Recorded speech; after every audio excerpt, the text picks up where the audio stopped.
Continuamos con el cuarto capítulo de esta historia impresionante, inédita para el mundo hispanohablante. Impresionante.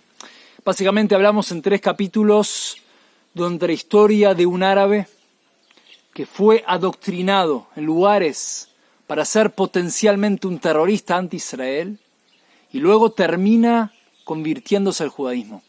Todas estas etapas de una historia particular, en la cual conté en 3 capítulos previos, yo creo que son informaciones claves para entender una situación mucho más general, incluso en tu vida, incluso si estás muy lejos de Israel. Así que quiero hacer un recuento muy breve de lo que hablamos hasta aquí. Para el que ve este capítulo, que de hecho, entre paréntesis, le recomiendo que vea los 3 capítulos previos para entender con una perspectiva mucho mayor de lo que estamos hablando. Básicamente es un niño que nace en la ciudad de Lod, en el Estado de Israel, un niño con ciudadanía israelí, un niño árabe, que básicamente vive mucho odio a los judíos desde muy pequeño, y él a nivel particular se sentía no a gusto con toda esta situación, pero así nace y crece. A los 9 años, luego de, entre paréntesis otra vez digo, voy a contar cosas difíciles, hay niños y niñas o gente sensible, obviamente para mí es muy difícil, también yo soy sensible, pero creo que hay que contarlo. Le recomiendo que se aleje del vídeo y quizás lo escuche más adelante o otros vídeos en nuestro canal. Es así. A los 9 años es expulsado de su casa luego de que sus propios hermanos asesinan a su hermana por no haber ido según la ley familiar tribal.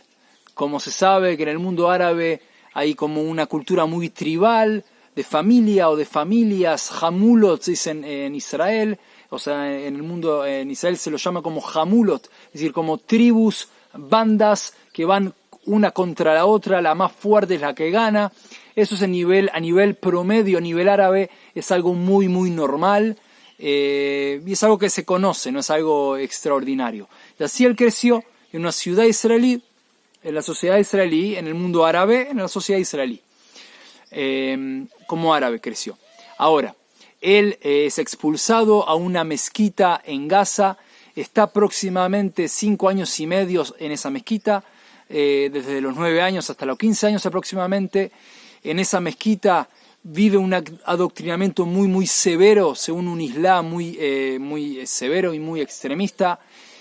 Cuenta que básicamente exaltan la muerte, santifican la muerte, y la vida obviamente no la santifican.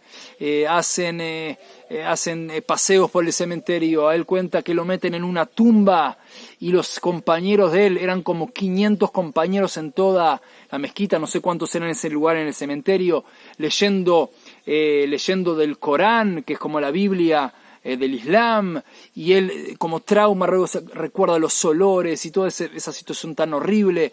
Le besaban los pies y las manos a terroristas. Bueno, una situación muy calamitosa.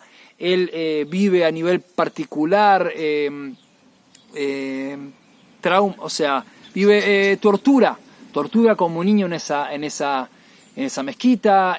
Comen y duermen y todo en alfombras. No existe cama, no existe almohada, no existe mesa. De 7 de la mañana a 11 de la noche estudiando de memoria el Corán. Muy estricto, y como dijimos, él entendió que el objetivo era, a nivel emocional, ser un futuro terrorista. Esto es algo, lo cuento muy brevemente. Lo expulsan luego de haber sido torturado muy difícil por ir en contra del hombre que estaba como responsable de la conducta de la mezquita. Lo torturan, él sobrevive a la tortura y es expulsado a la mezquita, llega a Israel, está 2 años y medio, si recuerdo bien, en una mezquita en Israel, todavía más severa que esa mezquita en Gaza, y se escapa. Se escapa y llega a su casa natal. Básicamente hice un recuento muy breve de los 3 capítulos previos. Llega a su casa natal, esperando que esos más o menos 7 años lo extrañaron o lo querían volver a ver. Lamentablemente nadie lo extrañó. Él contó, su madre no tenía voz ni voto, la madre, o sea, la mujer en el mundo islámico en general está muy puesta en un estatus muy bajo, por lo menos donde él creció. El padre casi no tenía voz ni voto, era como alguien de honor en la familia, pero el hermano mayor era como el jefe de la tribu, es el que daba el puntapié inicial de cómo la tribu, la familia iba, y básicamente no lo quisieron. Creo que estuvo, no sé si 2 meses o 2 semanas, estuvo un tiempo muy corto y se fue de su casa natal.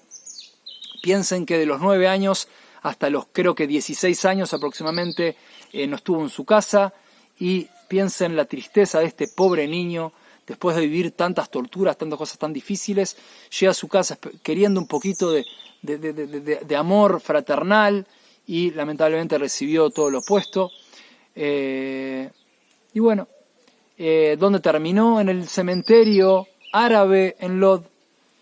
Para el cementerio era como un lugar conocido, como contamos. Él vivió la muerte en el mundo donde él creció, era algo de todos los días. Y era como un niño de la calle que buscaba comida. Era un pobrecito que no tenía donde comer, dormía en el cementerio. Hasta que un día, después de unos días, no recuerdo cuánto exactamente, un judío, evidentemente, no sé si él le pidió si tenía comida o algo así, el chico, y el judío obviamente le preguntó quién era.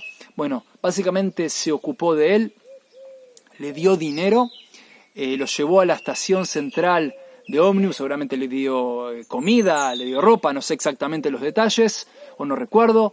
No quiero decir nada que no recuerdo en forma precisa, pero para que entiendan el contexto, básicamente lo que sí recuerdo es que le dio dinero, le compró un pasaje y le dijo que vaya a Eilat. Eilat es una ciudad en el sur de Israel, cerca de Egipto, y le dijo que él le dio dinero para que básicamente de ahí trate de buscar trabajo. Bueno, básicamente lo impulsó. Bueno, y él obviamente recuerda esto como que lo salvó la vida, obviamente. Llega a Eilat y busca trabajo. También conoce a 2 hermanos, que si recuerdo uno de ellos era ministro, no sé si en ese momento o posteriormente, en el parlamento israelí, que realmente lo acogieron y básicamente lo ayudaron en forma mucho más, durante más tiempo. Lo llevaron a un centro de ayuda a niños carenciados, a niños en situación, o niños o adolescentes en situaciones de dificultad, y básicamente como que lo adoptaron en cierto aspecto. Y obviamente cuenta, solamente dice loas de ellos, cómo lo ayudaron, y realmente seguramente para él esto fue un shock. ¿Por qué? Porque piensa que él vivió como niño árabe una vida de odio a los judíos, que eran lo peor. Como dijimos en otros vídeos, los árabes nos llaman a nosotros los judíos cerdos o monos, que son animales para el islamismo impuros que no tienen forma de ser purificados y ser comidos. Por lo tanto, él cuenta que a nivel simbólico, el árabe promedio que ve a un judío como un cerdo o como un mono es alguien que no hay con quien hablar, no es siquiera un ser humano, que Dios no lo permita. No nos trata como seres humanos. Y aquí podemos ver a nivel de reflexión lo que pasó hace más de un mes en Simchat Torah, en el Shabbat de Shmini Atzeret, esta gente extremista que vino de Gaza y hizo una masacre. Lamentablemente los medios de comunicación, luego de esta masacre, pusieron cosas contra Israel y mucha gente ni siquiera o sabe o se acuerda de lo que esta gente, que no se le puede llamar gente, hizo contra los judíos. Cosas desastrosas. Y lamentablemente los árabes, obviamente hay árabes que obviamente que quieren la paz y quieren el bien, obviamente me refiero a los árabes extremistas que vienen de Ismael. Ismael es Ishmael en la Biblia, lo llama la Biblia que Dios lo llama Pere Adam. Pere Adam es un salvaje animal, Pere es algo salvaje, Adam es hombre. No se dice Adam Pere en la Torá, en la Biblia, dice Pere Adam. Por lo tanto, primero es salvaje hombre, es decir, ellos se llaman, que vienen de Ismael, de Ishmael, se llaman a ellos mismos. Ismael es hijo de Abraham.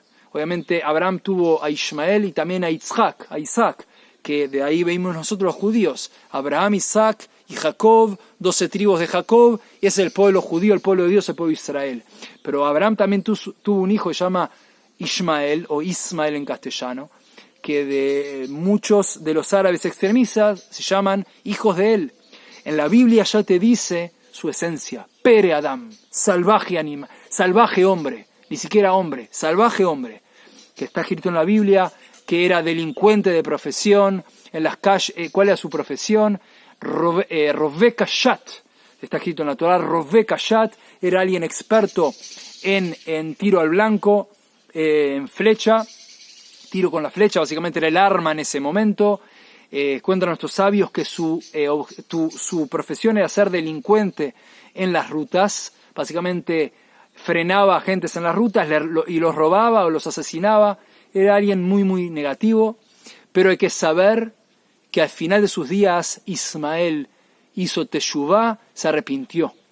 Por lo tanto, muchos ismaelitas árabes, si Dios quiere, harán teshuvá, se van a arrepentir, o quizás ya son buenos, obviamente aquí hablamos de gente extremista, cuando hablamos de algo negativo es sobre esta gente tan extremista, tan negativa. Obviamente un árabe que quiere el bien, quiere la paz, ama al pueblo de Israel, por supuesto, quizás es un justo en las naciones, por lo tanto obviamente él tiene un alma pura, pero que sepamos que lamentablemente hay muchos ismaelitas que utilizan fuerza para el mal en vez de para el bien. Así que esto entre paréntesis. Por lo tanto, él comenzó, este chico en Eilat, básicamente comenzó una nueva vida y vio judíos buenos que lo ayudaban sin preguntarle, ¿eres árabe? ¿Eres judío? Obviamente por su acento, seguramente se dieron cuenta que era árabe, es muy fácil distinguir a un árabe por el acento árabe, incluso aunque hable en hebreo, es muy fácil, y lo ayudaron sin preguntarle, ¿eres árabe? ¿Judío? No le preguntaron, simplemente lo ayudaron, y en Eilat comenzó una vida como israelí, árabe pero israelí. Básicamente trató de sacarse encima todo ese bagaje de odio y comenzó una vida en Israel, siendo un adolescente, buscando un trabajo y rehaciendo su vida. Aquí terminamos el cuarto capítulo. Si Dios quiere, continuaremos con el quinto capítulo y continuaremos contando más de esta historia increíble, impresionante, inédita. Éxitos y bendiciones.